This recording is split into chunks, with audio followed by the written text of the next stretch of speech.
The Pacific Northwest has always been my home. I've lived in Washington State for 9 years, and that's where a majority of my family resides. I moved to Idaho and started anew there after my parents divorced when I was 10, and then I jumped over to Oregon when I was 23 after falling in love with the cozy mountain town that I've resided in for 6 years now. The rain is my comfort, the mountains my mystery, and the ocean an absolute captor of glory. Coffee here in the Pacific Northwest is a staple, and I've always joked that even Sasquatch is picky about his coffee. And although this area is cozy and comforting, there's always been a mystery and secrecy to it too. I'm Lorna Bailey, and you're listening to Coffee with Sasquatch.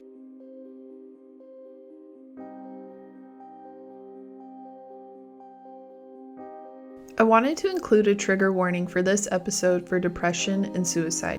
So just a heads up that if you're struggling with either of these things, this may not be the best episode for you to listen to right now. I'll have plenty of cozy, comfy Sasquatch episodes coming up soon, so keep an eye out for those. The rain soaks through my coat and hat and seeps into my bones, chilling them throughout my body.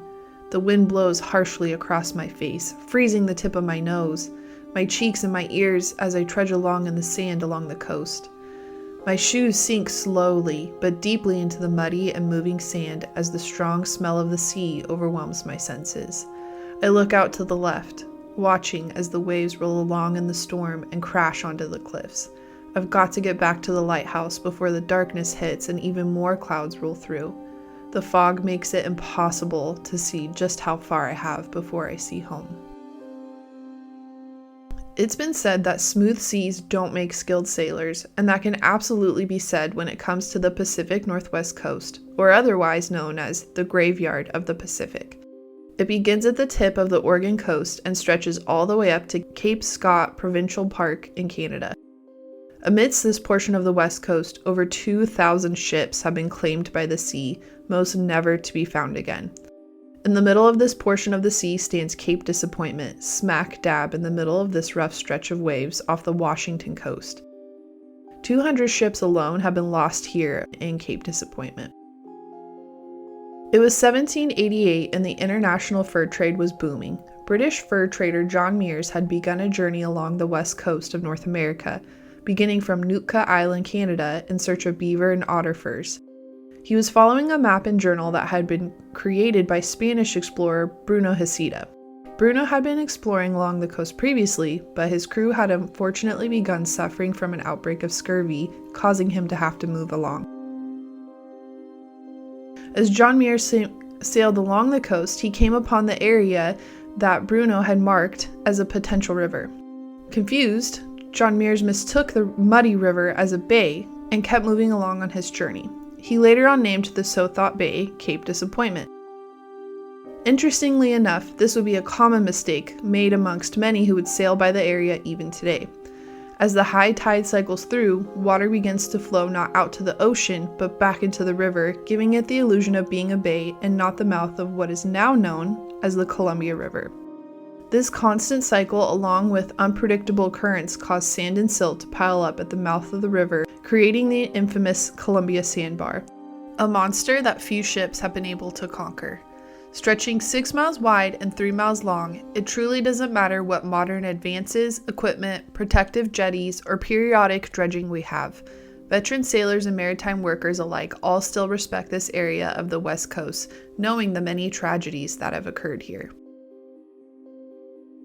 In May of 1792, American explorer Robert Gray came upon the so-called bay and demanded that his crew plow their ship through the bar. They called him mad, but did as they were told. Gray then realized the bay was rather a river and gave it its name after his ship, the Columbia Rediviva. It wasn't long after Gray had visited this area that Lewis and Clark made their way here as well. In November of 1805, they led the U.S. Corps of Volunteers for Northwest Discovery to the mouth of the river.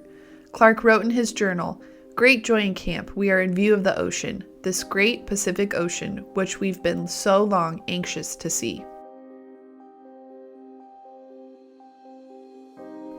The mighty and strong Vandalia rose up and down, bobbing amongst the keen waves along Cape Disappointment as the crew struggled to keep control of the ship. The captain yelled at his crew to hold steady and not let down the fight against the sea to keep their ship upright. As the waves grew, the ship gave way to mortality and was wrecked, sinking below the surface, taking its 12 crew members with it. Only 4 bodies washed ashore, one of them being Captain E. N. Beard, for whom Beard's Hollow is named after. It's reported that late at night, ghosts of the crew members can be seen wandering along the beach looking for their way home.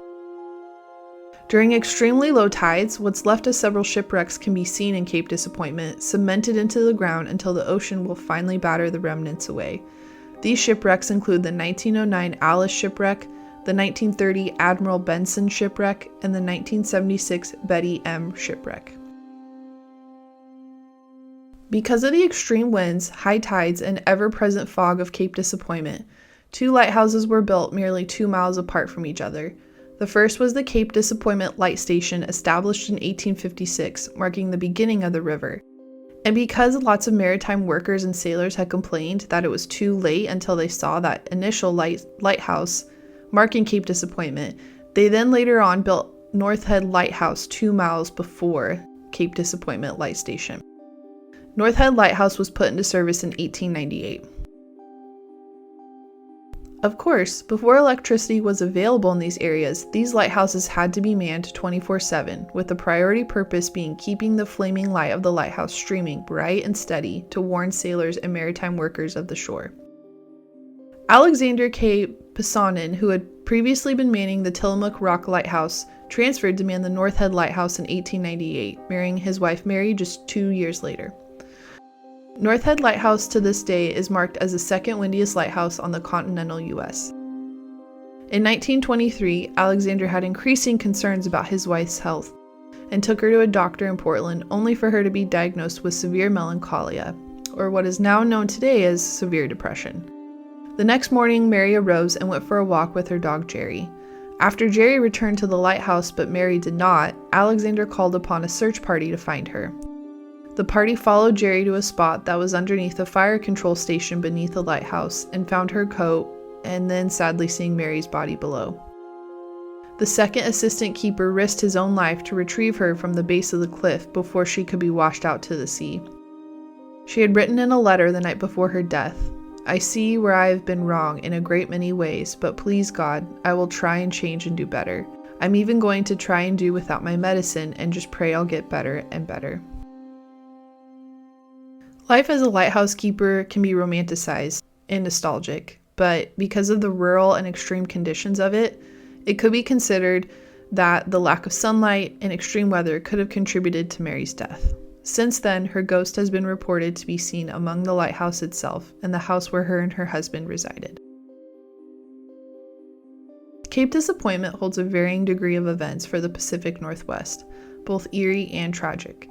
From the thousands of people who made up the Chinook Indian Nation that settled the area for years before, the explorers who made their way in search of land, fur, and just out of pure curiosity, to the hundreds of ships that have sunk beneath the surface, Cape Disappointment is an absolute must-visit for my Washington friends who need some adventure and history.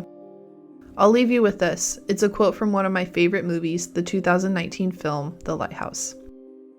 "Should pale death with trouble dead make the ocean caves our bed, God who hears the surges roll, deign to save our suppliant soul."